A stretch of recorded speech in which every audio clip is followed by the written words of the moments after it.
When Donald Trump told a roaring Florida crowd that Barack Obama was the reason America is broken, no one expected Obama's calm, quiet response to flip the entire narrative and shake the country in ways no one saw coming. The night in Fort Myers felt charged long before Trump arrived. Thousands packed into the outdoor venue, red hats swaying like a sea in the humid air, homemade signs bobbing, chants rising and crashing like waves. This wasn't just another rally. It felt like a storm waiting to break. When Trump finally stepped up to the microphone, the crowd surged. His voice boomed across the speakers with the familiar force that electrified his base. But the line he delivered wasn't familiar at all. "You want to know the real reason America is broken?" he shouted, letting the silence pull the crowd toward him. Then he dropped it. "It's Barack Obama." The words sliced through the muggy Florida heat. The reaction came instantly, some cheering, some booing, others just staring, stunned.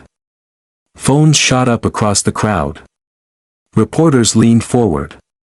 The moment was already slipping into the bloodstream of the internet. Trump didn't stop that. He accused Obama of dividing the country, weakening its foundation, lighting fires others had to put out. With every accusation the crowd roared louder. But not everyone bought it. Near the back, younger attendees folded their arms, filming quietly. They knew their posts would hit TikTok before Trump even walked off stage. At one point, a man shouted from the crowd, "He's not even president anymore." The people around him booed, and Trump pointed toward the disturbance. "Doesn't matter," he snapped, "Obama is the reason for everything you're living through now." The delivery was classic Trump, loud, sharp, theatrical. But what made the moment explode online wasn't just his words. It was the timing. The nation was already stretched thin, arguing over the economy, culture wars, global conflicts.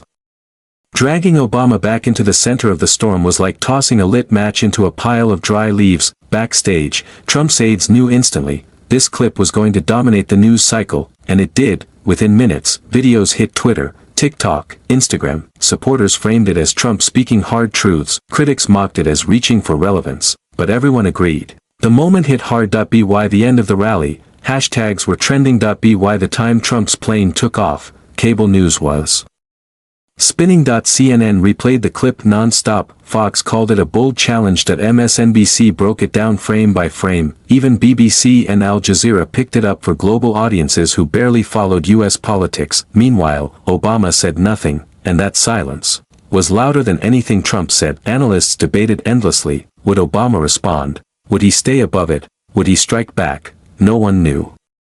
But the country waited. Across America, breakfast tables buzzed the next morning. In small towns from Ohio to Arizona, families asked the same questions. Why Obama? Why now? What is Trump trying to ignite? The moment had left Fort Myers behind. It was everywhere: coffee shops, barber shops, classrooms, factories, subway cars. Everyone had an opinion, but no one had answers. What people didn't yet realize was that Trump's attack had unintentionally opened a massive door, a political opportunity Obama had never asked for, but one he would soon walk through, and that quiet response that would soon come from Obama would turn the entire country upside down. At a Starbucks in Phoenix, two customers stared at the TV mounted above the counter, both reacting to Trump's clip as it replayed again. "You know what? He's right," one man muttered, shaking his head. "Everything started going downhill under Obama. Trump's just saying what everyone already knows." The woman beside him snapped back instantly, "Are you serious? Obama's been out of office for almost 10 years. How is he somehow responsible for every problem we have today?" Their voices climbed, sharp and tense, until the barista stepped between them holding two drinks, venti latte, grande cappuccino. She said gently. The two grabbed their cups and stormed out in opposite directions, leaving the entire cafe buzzing. People stared at each other, half amused, half unsettled. This wasn't just a political argument. It felt personal to everyone who heard it, and everywhere else, the same thing was happening. Behind the scenes, analysts, strategists, and journalists were already assessing the fallout. On political podcasts, experts warned that Trump's attack might backfire by reigniting nostalgia for Obama. On the other side, conservative radio hosts doubled down, praising Trump for saying out loud what others were too scared to admit. In a Los Angeles newsroom, journalist Carmen Ruiz scrolled through live feeds, shaking her head as she prepped for her segment. "This is wild," she muttered to her producer.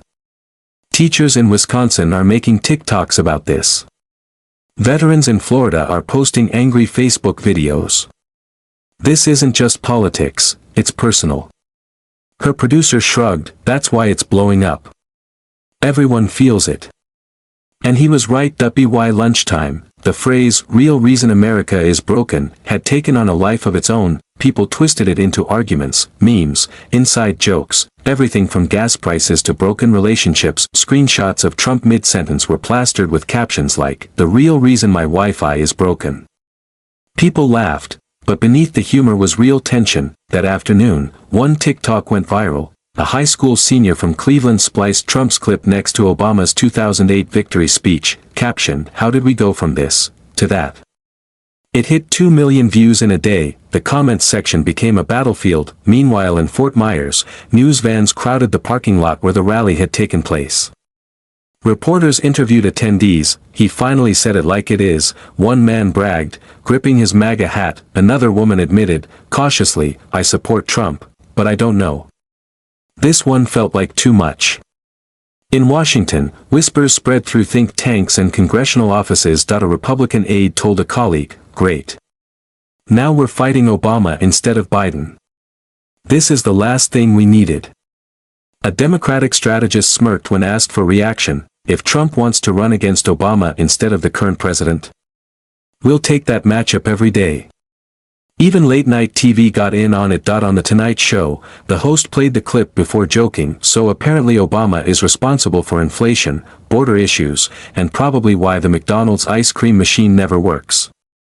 The audience howled, but behind the jokes, the country was waiting, because one voice was still missing, Obama. His silence only made the moment bigger. CNN asked, "When will Obama respond?" Fox implied the silence meant guilt. MSNBC insisted he was waiting for the perfect moment. A retired teacher in Ohio summed it up to a local reporter, "You can feel it in the air. He's going to speak. And when he does, it's going to matter."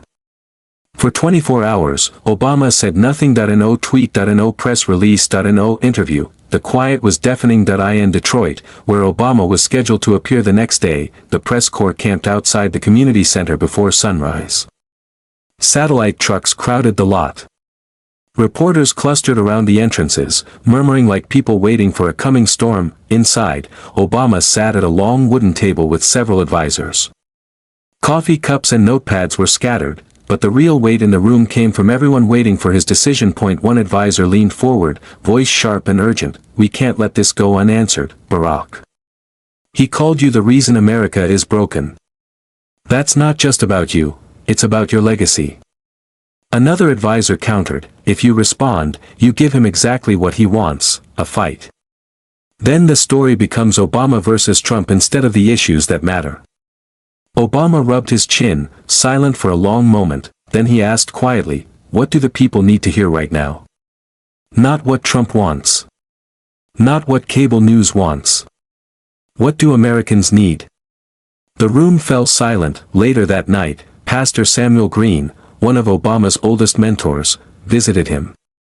They sat in a quiet corner of the building, far from cameras. "He's trying to drag you into the mud," Samuel said softly, "but you've always lifted people higher. Don't lose that now." Obama nodded. "I'm not angry, Sam. I'm worried. Because if leaders keep teaching people to blame and hate, it corrodes everything. It makes us smaller. And America can't afford to be smaller." And with that, Obama made up his mind about what he would say next, and how he would say it. Samuel offered a small, knowing smile. "Then don't fight him," he said quietly. "Show people the difference." Outside, the waiting game thickened. Journalists paced in circles, checking their phones every few minutes. Twitter was a storm of impatience. "Where is Obama? Why isn't he speaking?" Hashtags like #ObamaResponds shot to the top of the trends, but Obama said nothing. That silence didn't calm things, it amplified them. The quiet became louder than any speech he could have given. In Miami, a college professor told her class, "Watch this closely. Silence, when used well, can thunder. In Phoenix, a taxi driver muttered to his passenger, "I'm no Obama fan, but the man's staying calm." That says something. Every hour that passed without a statement stretched the tension like a slingshot pulled back too far. People leaned in, waiting for the release. Late that night, one of Obama's advisors entered his hotel room, laptop in hand, showing a CNN headline glowing across the screen. "Obama remains silent as Trump escalates attack worried," the advisor said. "Sir, pressure's building. If you stay quiet tomorrow, they'll say you're hiding. That you're weak." Obama leaned back, folding his hands calmly. "Then tomorrow," he replied softly, "we'll give them something worth listening to." Across the nation, people fell asleep wondering what he would say. Some expected rage. Others expected nothing at all. Nobody expected what Obama had planned. By morning in Detroit, the air felt heavy, anticipatory. Reporters had already filled the area outside the Franklin Avenue Community Center before sunrise, cameras locked on the entrance, locals gathered too, families with kids, retirees in folding chairs, teenagers ready to livestream every second. They weren't just waiting for Barack Obama, they were waiting for an answer. Just after noon, Obama finally walked out. The crowd erupted instantly, cheers rolling like a crashing wave. Whistles, shouts, raised hands everywhere. He stepped onto the small stage without music or theatrics. Just Obama, in a gray suit with an open collar, steady as ever. The applause lasted nearly 2 minutes before he lifted his hand for silence. He scanned the faces before him. Cameras zoomed in close. His expression calm. "Firm. I heard what was said about me yesterday," he began, voice even. "And I know many of you are waiting for me to respond." A hush fell. "So let me be clear. I'm not here to throw insults back. That solves nothing. I'm here because we have bigger problems than name-calling. I'm here because this country deserves better than finger-pointing." The room exploded again, a sharp, emotional applause. Obama leaned slightly forward, tone soft but powerful. "When leaders spend their time blaming others for everything wrong in America, they forget the most important truth. Leadership is responsibility. It's uplift, not tearing people down." Cheers swelled again, but his voice cut through. "It's easy to stand in front of a crowd and shout who's to blame. It's harder to roll up your sleeves and do the work. Real leadership isn't about how loud you yell, it's about whether you leave people better than you found them." In the front row, a young man in a blue hoodie wiped his eyes. He'd never supported Obama. He'd only come out of curiosity. Later he'd post, "It felt like he was talking to me." Like he wasn't defending himself, he was defending all of us. Obama paused, letting the moment breathe. "I love this country too much to waste time on petty fights. What we need right now is hope, truth, and a willingness to listen, even when it's hard. Especially when it's hard." The crowd rose to its feet. Some clapped. Some cried. It wasn't just applause, it was relief. Behind the cameras, reporters scribbled frantic notes. A producer whispered, "This is going viral before he even leaves the building." Obama lifted his hand again, speaking softly, "I know some will keep trying to divide us. I know anger makes better headlines, but every time we choose dignity over division, we prove them wrong. Every time we refuse to be dragged into the mud, we make this country stronger." Then came the line that would echo everywhere for days, "America is not broken. It is unfinished, and the work of finishing it belongs to all of us." A breathless silence, then, an eruption of applause so loud it shook the room. Parents lifted children. Elders clasped their hands. Teens shouted through tears. Obama smiled gently, "Thank you, Detroit. Let's keep working together." He stepped away as the crowd surged toward the stage, a moment that would rewrite the week's entire narrative. Cameras flashed, phones recorded, and the energy surged again. But outside the Franklin Avenue Community Center, far beyond Detroit, Obama's words were already spreading, shared and reshared across screens, feeds, and conversations. While his speech electrified those in the room, what happened next on social media would turn his response into one of the defining moments of 2025. As Obama stepped down from the podium, the crowd didn't just cheer, they surged forward, phones raised high, shouting his name like they were part of history. Inside the community center, the noise was almost deafening. A group of college students in the back waved their phones wildly, live streaming every second. Their chat feeds exploded with reactions, "He killed it. This is why people love him. Trump doesn't stand a chance against this." In the front row, a middle-aged woman, Angela James, clasped her daughter's hand, tears streaking her cheeks. "That's what I wanted you to see," she whispered. "That's leadership." Her daughter's eyes widened in awe. Later, Angela would tell a reporter, "It wasn't about defending himself. It was about reminding us who we can be." Even staff and security exchanged quiet glances. One muttered, "That felt different." Another shook his head. "Yeah. That wasn't applause for a politician. That was applause for something bigger." As the crowd filtered out, conversations buzzed. In the hallway, a young man wearing a Detroit Lions cap turned to his friend. "Man, I came here expecting him to dodge. But he didn't. He flipped it.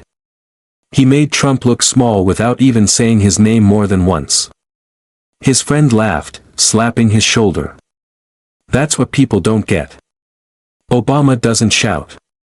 He slices." Outside, the reactions grew louder. TV reporters shoved microphones at anyone willing to speak. An older veteran in a brown jacket stopped mid-step. "I didn't vote for the man," he admitted, "but that was presidential." Not everyone was impressed.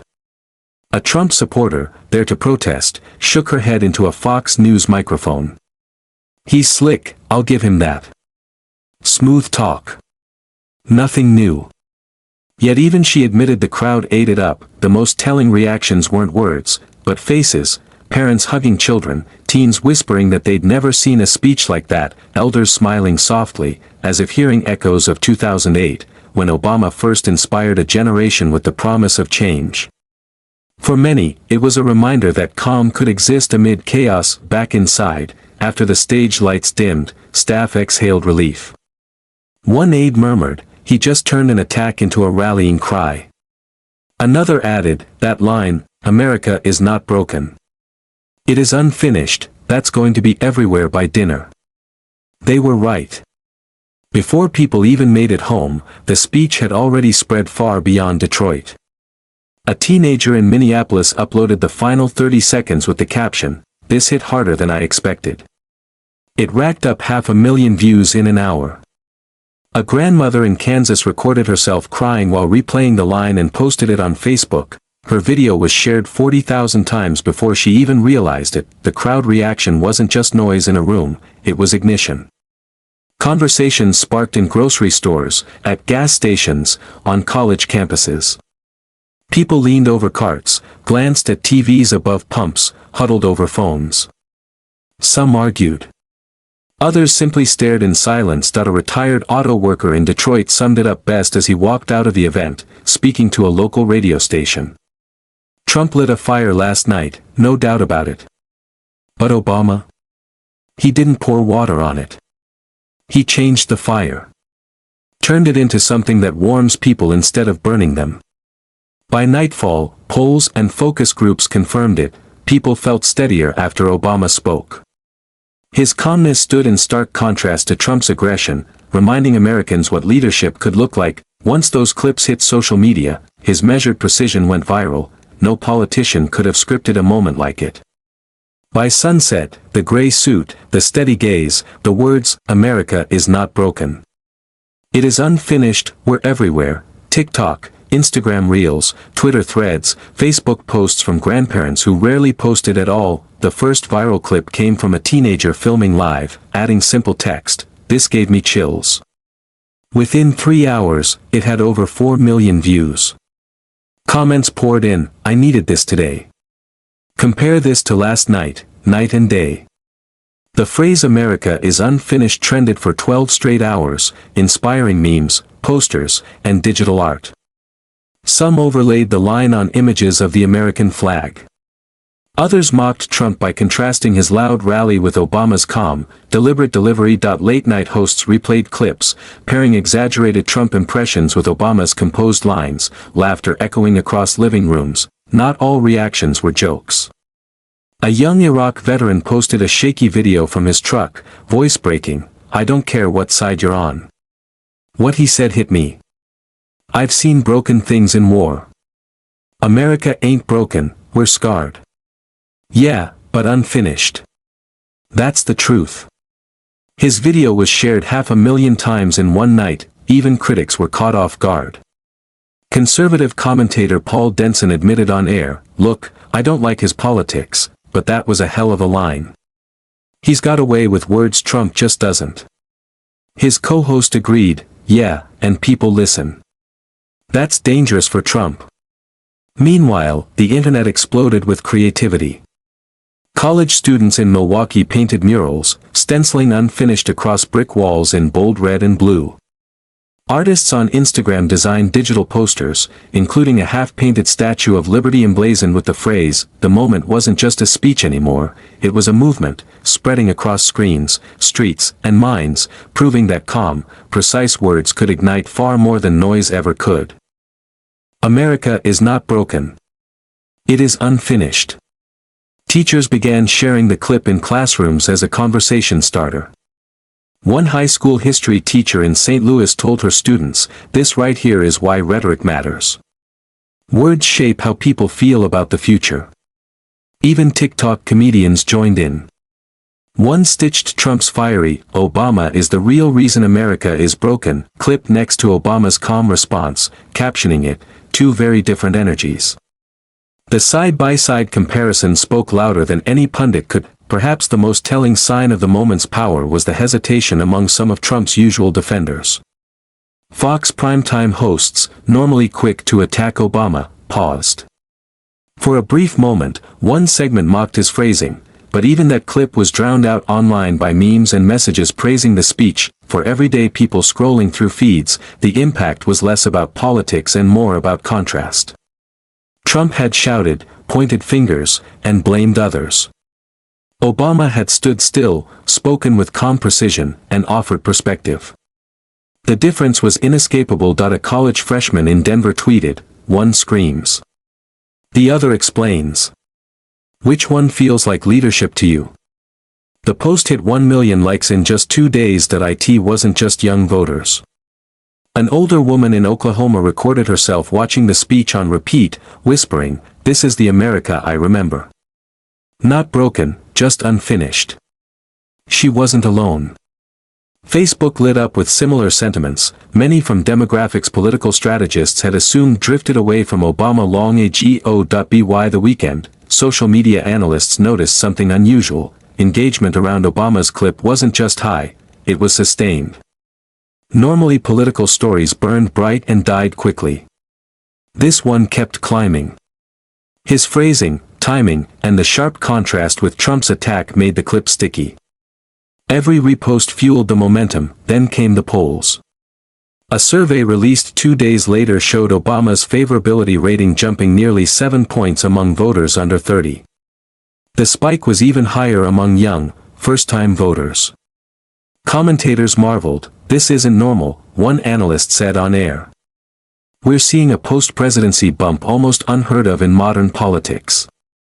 This is a cultural moment as much as a political one."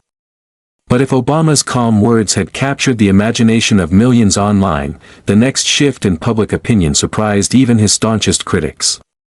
By Monday morning, the ripple from his Detroit speech had grown larger than anyone anticipated. Polling firms released overnight surveys revealing what stunned seasoned strategists. Obama's favorability had climbed nearly 10 points in less than 3 days among voters under 30, a level he hadn't reached since leaving office. The real surprise came among independents and moderate conservatives, many of whom admitted they were moved by his composure. "His words reminded me of a different era of politics," one respondent said. Cable news anchors couldn't stop discussing it. On MSNBC, an analyst leaned back in his chair. "This is what happens when you contrast rage with calm. People are exhausted, and Obama gave them a breath of air." On Fox, commentators scrambled to reframe the moment, some calling it slick rhetoric, others accusing the media of overhyping it, but even there, a few admitted it had landed hard. Across the Midwest, conversations shifted in diners, barbershops, and church parking lots.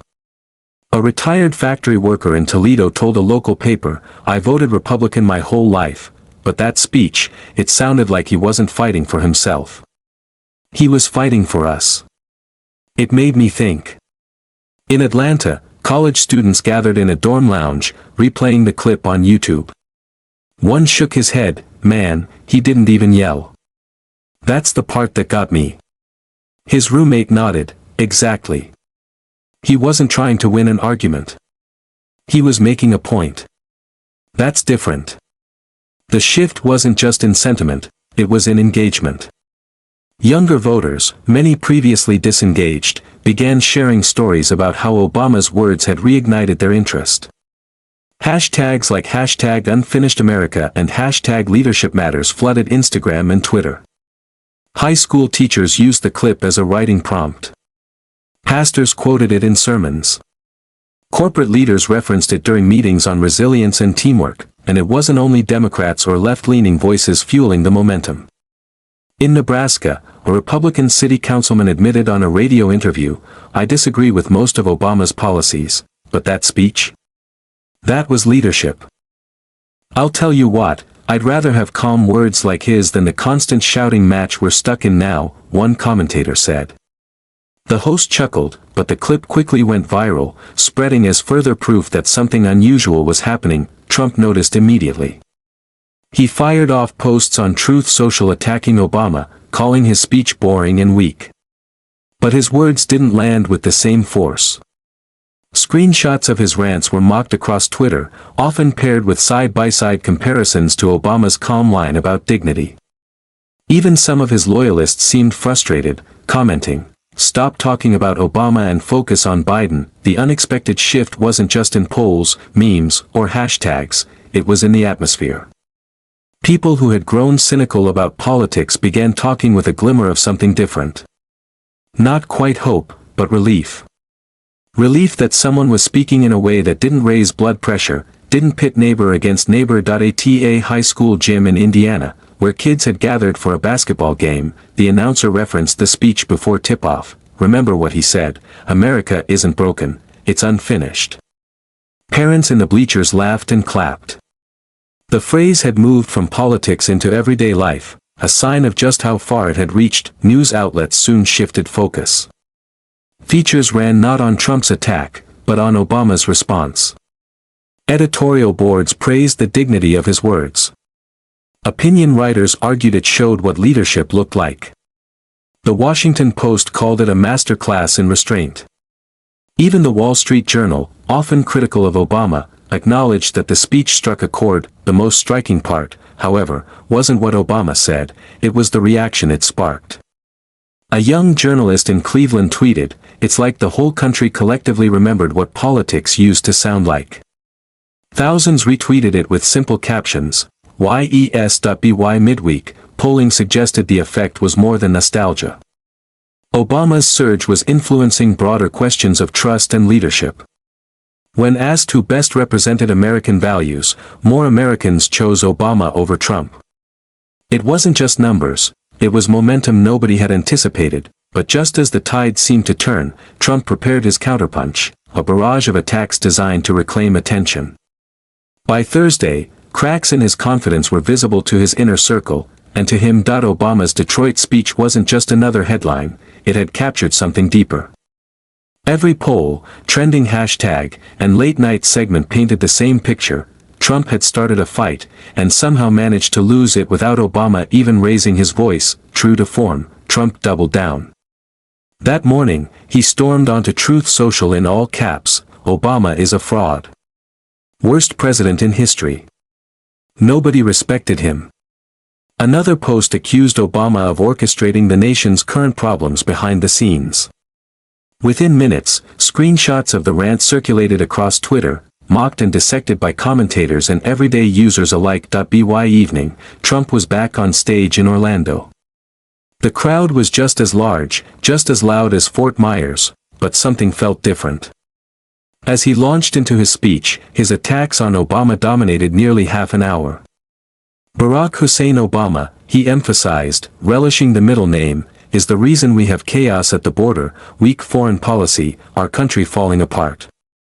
Don't let him fool you with his smooth words, he left us with disaster. The crowd cheered, but the cheers sounded thinner this time. Reporters noticed immediately. One scribbled in her notebook, less energy, more repetition. In the middle of the crowd, a man in a red cap whispered to his friend, "Why is he talking about Obama so much? Shouldn't he be hitting Biden?" His friend shrugged. The next day, clips from Orlando circulated, but they lacked the punch of Fort Myers. Instead of dominating conversation, they were drowned out by side-by-side comparisons to Obama's Detroit response. The internet wasn't debating whether Trump's attack was justified, it was asking why he was so obsessed with Obama. On CNN, a panelist smirked, "Trump looks rattled. He's throwing punches at a man who's not even running for office." Even on Fox, a commentator asked bluntly, "Is this smart strategy, or does it make him look fixated?" Meanwhile, Obama stayed quiet. No follow-up interviews, no clarifying remarks. That silence, again, worked against Trump. Each angry rally, each all-caps post, each insult seemed louder and more desperate next to Obama's calm absence. Late-night comedians leaned into it. One joked, "Trump's yelling at Obama like an ex who just won't text back."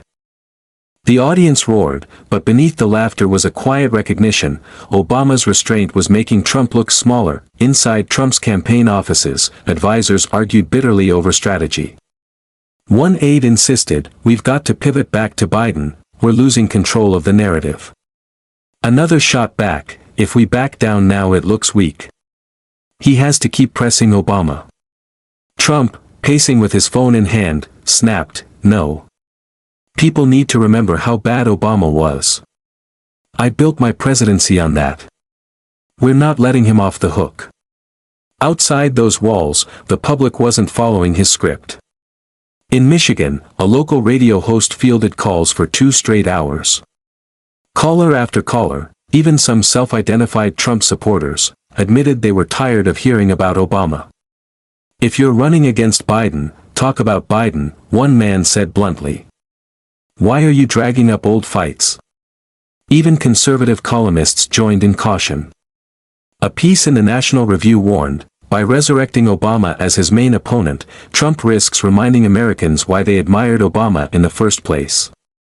For the first time in years, it wasn't Trump setting the tone, it was Obama, through silence and poise. The harder Trump swung, the more unsteady he appeared. Trump's base remained loyal, his rallies were still packed, his words still carried weight. But among the broader public, the middle ground where elections are decided, Obama had carved out a rare moment of dominance, and yet, the true measure of his impact wasn't rallies or hashtags. It was how everyday Americans absorbed it, reflecting on what the clash meant for them, their families, and their ideas of leadership. Across the country, people weren't just watching clips, they were talking about them in kitchens, classrooms, break rooms, and sidewalks. Obama's words in Detroit, paired with Trump's barrage of attacks, had created a national conversation that had seeped into daily life. It was no longer just a political fight, it had become personal. In Cleveland, high school English teacher Laura Briggs paused her lesson and projected Obama's speech. Students leaned back in their chairs, some rolling their eyes. But when he said, "America is not broken. It is unfinished," the room fell silent. A boy in the back muttered, "That actually makes sense." Laura used it as a springboard, "Think about your own lives. Are you broken, or are you unfinished? Which one gives you hope?" The discussion lasted the whole class period. In Des Moines, 2 veterans at a diner debated over untouched plates of eggs and bacon. "I never liked the guy when he was president, but that speech, it was steady, reminded me of a commander who knows the weight of words," one said. His friend shook his head. "Maybe, but words don't fix gas prices or border problems. Trump's right to call him out." A waitress nearby jumped in softly, "Maybe neither fixes everything, but I know which one makes me sleep easier." The men chuckled, realizing the conversation had transcended politics. It was about trust. In a small town outside Albuquerque, a conservative pastor quoted Obama in his sermon, "We are unfinished." And that's not weakness, it's opportunity. A woman leaving the church whispered to her husband, "Never thought I'd hear our pastor quoting Obama, but he made it sound right." Social media amplified ordinary voices. A young single mother in Tennessee filmed herself in her kitchen late at night, dishes piled behind her. "I'm no political expert, but when Obama said America isn't broken, I felt that, because I'm not broken either. I'm just still working on things." We all are. Within days, her video racked up millions of views, sparking conversations nationwide. College campuses became hotbeds of discussion. In Madison, Wisconsin, students gathered for what was supposed to be a casual pizza night, but ended up debating for hours. One wearing a Trump 2024 hoodie complained, "Everyone's acting like Obama's some saint just because of one line." Another fired back, "It's not about sainthood. It's about tone. He made people feel like we can move forward instead of tearing each other apart." By night's end, no one had fully changed their mind, but everyone admitted the speech had gotten under their skin. In rural Montana, a rancher listening to talk radio pulled over to call in, "I don't agree with Obama's politics, never did. But I'd rather my kids hear his words than the screaming we hear everywhere else." Not every reaction was supportive. In Jacksonville, Florida, a group of Trump loyalists booed at every line on a sports bar TV. "See, that's weakness," one man said. "You fight fire with fire, not poetry." His friends nodded, but a woman at the table spoke up, "Maybe sometimes you fight fire with water." Silence fell briefly before laughter broke the tension. What tied these moments together was a sense that America was reflecting in real time. For the first time in years, people weren't parroting talking points, they were wrestling with questions about leadership, anger or calm, blame or responsibility, division or dignity. A journalist in Minneapolis wrote, "This moment feels less like a political battle and more like a mirror. People are looking at Obama's restraint, at Trump's fury, and asking themselves which one reflects the America they believe in."